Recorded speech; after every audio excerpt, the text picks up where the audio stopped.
Bismillahirrahmanirrahim. Assalamualaikum warahmatullahi wabarakatuh. Izin memperkenalkan diri, nama saya Hikmah Mahkota Alam, nomor induk mahasiswa 12030300053, jurusan Hukum Tata Negara, kelas B semester 4. Adanya saya di sini membuat video untuk tugas ujian tengah semester mata kuliah Hukum Konstitusi, yang mana dosen pengampunya yakni Bapak Lutfi Fahrurijal. Saya akan mereview materi mata kuliah Hukum Konstitusi dari pertemuan 2 hingga pertemuan ke-7. Langsung saja, pada pertemuan kedua ada konsep konstitusi. Pengertian konstitusi yang pertama, menurut Aristoteles, pengertian konstitusi itu di zaman Yunani kuno masih bersifat material, dalam arti belum seperti yang dimengerti di zaman modern sekarang. Kemudian yang kedua, Yunani. Asal mula sebuah konstitusi dianggap erat hubungannya dengan sebuah rebellisca constituere, sehingga memunculkan suatu semboyan dalam pemerintahan pada masa tersebut. Adapun semboyannya yaitu prinsip legibus solution est solus publica supreme lex. Artinya adalah substansinya ada hanya seorang pemimpin atau raja yang berhak atau memiliki kewenangan untuk membuat aturan sebuah undang-undang dasar, yang mana aturan undang-undang dasar tersebut berlaku bagi masyarakat yang dipimpinnya. Kemudian yang ketiga, Roma. Lahirnya konstitusi di Roma dilatar belakangi oleh hegemoni dominasi kaum gerejawan atau kaum rohaniwan pada masa itu. Juga ada sebuah sumber hukum atau aturan yang disebut dengan kanonik atau kitab atau aturan gereja. Yang keempat, Inggris.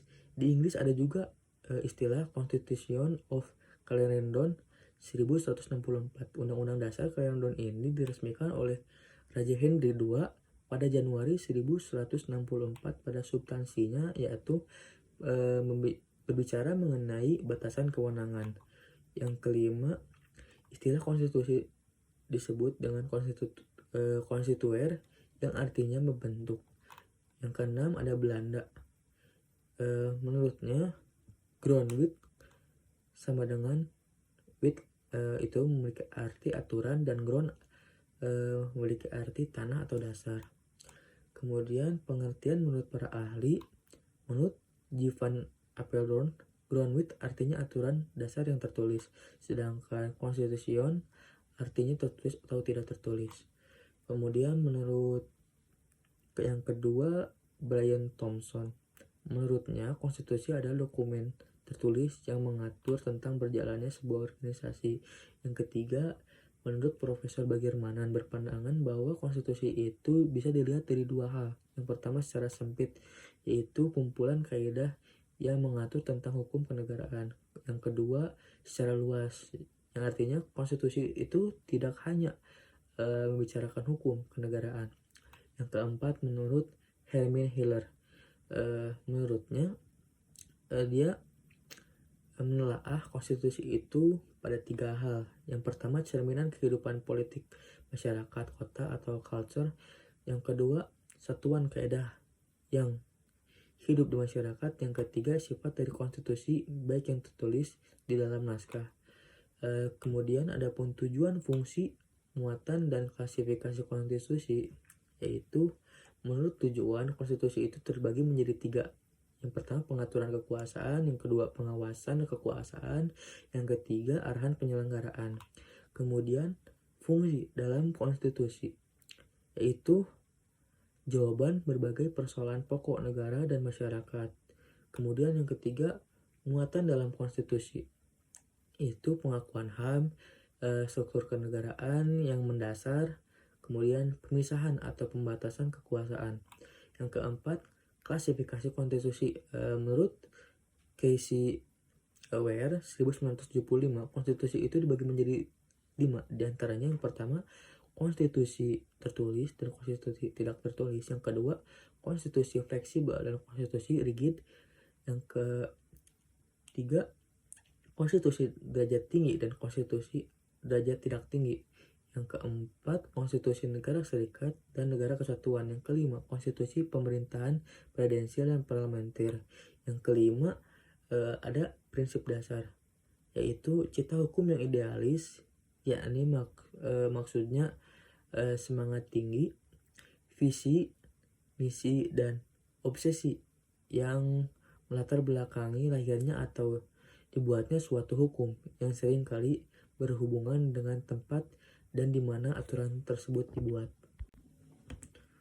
Kemudian pada pertemuan ketiga membahas sejarah konstitusi.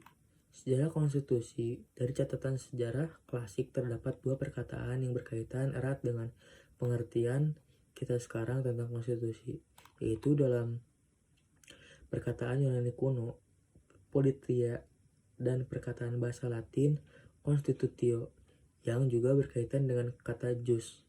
Kedua perkataan tersebut, politeia dan constitutio, itulah awal mula gagasan konstitusionalisme diekspresikan oleh umat manusia beserta hubungan di antara kedua istilah sejarah. Dari kedua ini, istilah tersebut, kata politeia dari kebudayaan Yunani dapat disebut yang paling tua usianya. Kemudian konstitusi sudah ada sejak zaman Yunani yang menurut sejarahnya tercetus karena ada pemikiran-pemikiran dari para filsuf pada saat itu seperti Socrates pada tahun 470 hingga 399 sebelum Masehi, kemudian Plato pada tahun 429 sampai 347 sebelum Masehi. Dalam bukunya Politeia atau The Republic, kemudian Politikos atau The Statements, dan Nomoi atau The Law, kemudian Aristoteles pada tahun 384 hingga 322 sebelum Masehi dalam bukunya Politicis. Adapun kedudukan konstitusi, yang pertama pembatasan kekuasaan, yang kedua pengaturan kekuasaan, yang ketiga penyamaan hak asasi manusia. Selanjutnya dokumentasi konstitusi.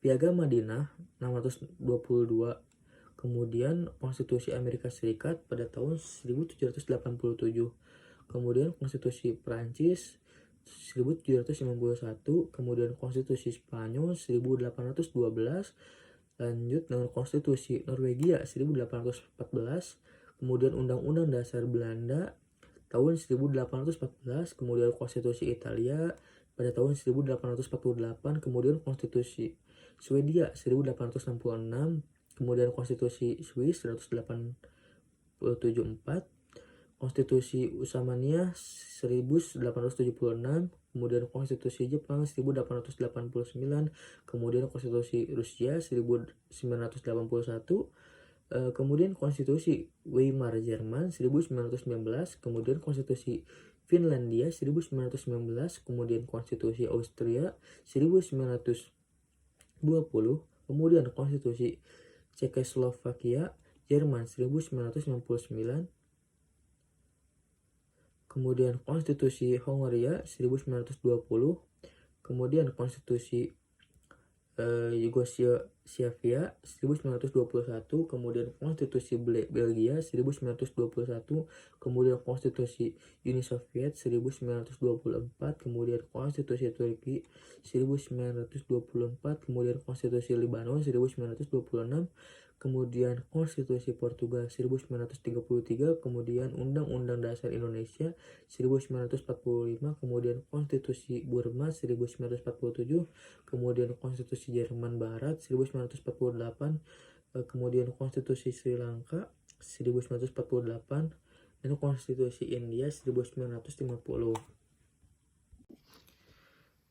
Kemudian pertemuan keempat, yaitu terbentuknya konstitusi, bahwa ada beberapa asas dalam sebuah negara hukum. Di antaranya yang pertama asas pengakuan dan pelindungan hak asasi manusia, yang kedua asas legalitas, yang ketiga asas pembagian kekuasaan, yang keempat asas peradilan yang bebas dan tidak memihak, yang kelima asas kedaulatan rakyat, yang keenam asas demokrasi, yang ketujuh asas konstitusional. Ada 3 proses pembentukan konstitusional, yaitu Given atau Kaisar Jepang. Konstitusi Jepang adalah hukum dasar Jepang dan hukum tertinggi di negara bagian tersebut. Ditulis terutama oleh pejabat sipil Amerika yang bekerja di bawah penduduk sekutu Jepang. Konstitusi tersebut menggantikan konstitusi Meiji tahun 1890 ketika mulai berlaku pada 3 Mei 1947. Yang kedua, on purpose adalah kesenjangan atau tujuan atau kesadaran yang dibuat masyarakat negara untuk membuat konstitusi. Tentunya itu dilakukan di mana negara itu sudah ada. Maka dengan kesadaran masyarakat tersebut membuat sebuah aturan dasar atau konstitusi yang menjadi sebuah pijakan menyelenggarakan bernegara. Yang ketiga ada revolution, yaitu pembuatan konstitusi yang dibuat oleh masyarakat negara ketika mereka merasa muak yang mana pemerintahan tersebut otoriter. Maka terjadinya revolusi karena pembuatan sebuah konstitusi. Kemudian ada stats fundamental norm. Ada beberapa teorinya, yaitu yang pertama Han Nawiaski menyebutkan ada 4. Yang pertama norma fundamental negara, yang kedua aturan dasar negara, yang ketiga undang-undang formal, yang keempat peraturan pelaksana dan peraturan otonomi. Yang kedua ideologi. Ideologi adalah keseluruhan pandangan, cita-cita, nilai, keyakinan yang ingin diwujudkan dalam kenyataan hidup yang konkret. Yang ketiga adanya norma. Norma yaitu sebuah bentuk tingkah laku yang harus dilakukan dan tidak boleh dilakukan dalam kehidupan sehari-hari berdasarkan suatu landasan, suatu alasan tertentu dengan disertai sanksi. Sanksi juga yaitu sebuah ancaman atau akibat yang harus diterima apabila norma tidak dilakukan. Kemudian pertemuan kelima ini membahas isi dan sifat konstitusi. Isi konstitusi, ada beberapa pendapat menurut para ahli mengenai isi konstitusi, yaitu sebagai berikut. Menurut Casey Ware, dia berpendapat ada isi konstitusi yang berbeda antara bentuk negara yang berbeda. Yang pertama negara kesatuan. Ada 3, yaitu membahas struktur umum negara atau alat perlengkapan negara, kemudian hubungan kekuasaan, kemudian hubungan negara dengan warga negara. Kemudian ada negara federal. Ada 2, yang pertama wewenang pemerintahan federal dan bagian, yang kedua wewenang semua pemerintah bagian secara limitatif. Menurut Profesor Bagirmanan, menurutnya konstitusi itu memiliki beberapa substansi, diantaranya yang pertama susunan dan organisasinya negara, yang kedua alat-alat kelengkapan negara, tugas wewenang negara, serta hubungan antar negara satu dengan yang lainnya, yang ketiga hubungan antar warga negara dengan pemerintah. Kemudian menurut C.F. Strong ada 3, yaitu kekuasaan pemerintah, kemudian hak-hak yang diperintah, kemudian hubungan antara yang diperintah dan yang memerintah. Kemudian sifat konstitusi ada beberapa hal, yaitu yang pertama luwes, yaitu luwes itu fleksibel, dinamis, dan mengikuti perkembangan. Kemudian yang kedua tegas itu kokoh, kuat, dan tahan selama-lamanya. Yang ketiga realistis, berdasarkan kenyataan. Yang keempat idealistis. Yang kelima konservatif, yaitu dapat mempertahankan nilai-nilai yang tinggi pada unsur-unsur fundamental. Yang keenam progresif atau daya penyusunan pada perkembangan di masyarakat. Pada pertemuan ke-6 membahas nilai konstitusi. Nilai konstitusi yang dimaksud adalah nilai values sebagai hasil penilaian atas pelaksanaan norma-norma dalam konstitusi dalam kenyataan praktik. Sehubungan dengan hal tersebut, menurut Karl Loewenstein dalam bukunya Reflection on the Value of Constitutional membandingkan 3 macam nilai atau values of the constitutional, diantaranya yang pertama normatif, yaitu penerimaan segenap rakyat dari suatu negara terhadap konstitusinya yang benar-benar murni dan konsekuen. Yang kedua nominal, yaitu kenyataan sampai di mana batas-batas berlakunya satu konstitusi tersebut. Yang ketiga semanatik. Konstitusi ini yang norma-normanya terkandung di dalam hanya dihargai atas kertas yang indah dan dijadikan jargon atau semboyan ataupun gincu-gincu ketatanegaraan yang berfungsi sebagai pemanis saja dan sekaligus sebagai alat pembenaran belaka. Jika berbicara mengenai nilai konstitusi, para sarjana hukum kita selalu mengutip pendapat dari Karl Loewenstein mengenai 3 nilai normatif, nominal, dan semantik ini. Kemudian pada materi pertemuan ke-7 membahas perubahan konstitusi. Adapun beberapa perubahannya yaitu yang pertama, cara perubahan konstitusi itu terbagi lagi jadi beberapa. Yang pertama, revolusi. Revolusi itu yang terjadi di dalam sebuah negara. Yang dimaksud dengan revolusi adalah sebuah perubahan yang terjadi sangat cepat, tepat, total, dan menyangkut dasar atau pokok-pokok kehidupan. Kemudian ada perubahan arti dalam kalimat yang tetap, yaitu penafsiran atau penjelasan ulang terhadap konstitusi yang berbeda penafsirannya dari sebelumnya. Kemudian ada perubahan formil, perubahan yang melalui proses resmi dan sesuai dengan peraturan yang sah. Kemudian ada keputusan hakim atau jurisprudensi, yaitu hakim juga memiliki peran penting dalam sebuah perubahan konstitusi. Contohnya seperti di negara Indonesia terdapat lembaga Mahkamah Konstitusi dengan proses ketentuan yang sangat panjang. Kemudian ada kebiasaan konstitusi, yang mana yaitu culture dari konstitusi yang relevan agar menjadi saran atau cara perubahan konstitusi. Kemudian adanya faktor perubahan. Ada beberapa faktor yang mendorong perubahan dalam konstitusi. Di antaranya yang pertama, perkembangan perbedaan seperti revolusi industri dan perkembangan iptek. Kemudian perang.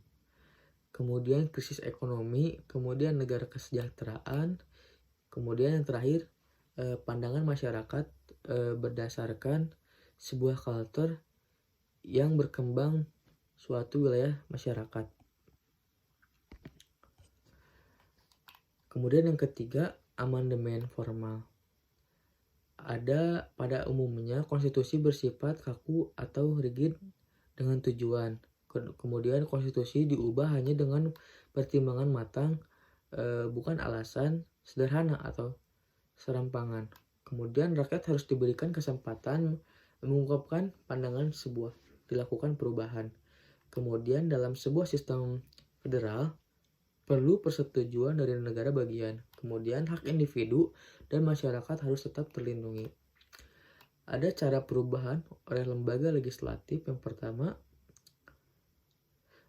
fixed quorum of members and qualified vote. Yang kedua, pemburuan legislatif dan diikuti dengan pemilu. Ketiga, sidang gabungan. Keempat, oleh rakyat melalui referendum. Yang kelima, oleh sebagian besar negara bagian. Yang keenam, oleh suatu badan khusus. Kemudian lanjut bentuk-bentuk perubahan fixed quorum of members and qualified vote. Yang pertama ada penggantian atau renewal. Yang kedua ada perubahan amandemen. Ini ada menambahkan ketentuan, kemudian mengurangi ketentuan dan mengubah ketentuan. Mungkin sekian yang dapat saya review mengenai materi tersebut. Kurangnya mohon dimaafkan. Wabillahi taufiq wal hidayah. Wassalamualaikum warahmatullahi wabarakatuh.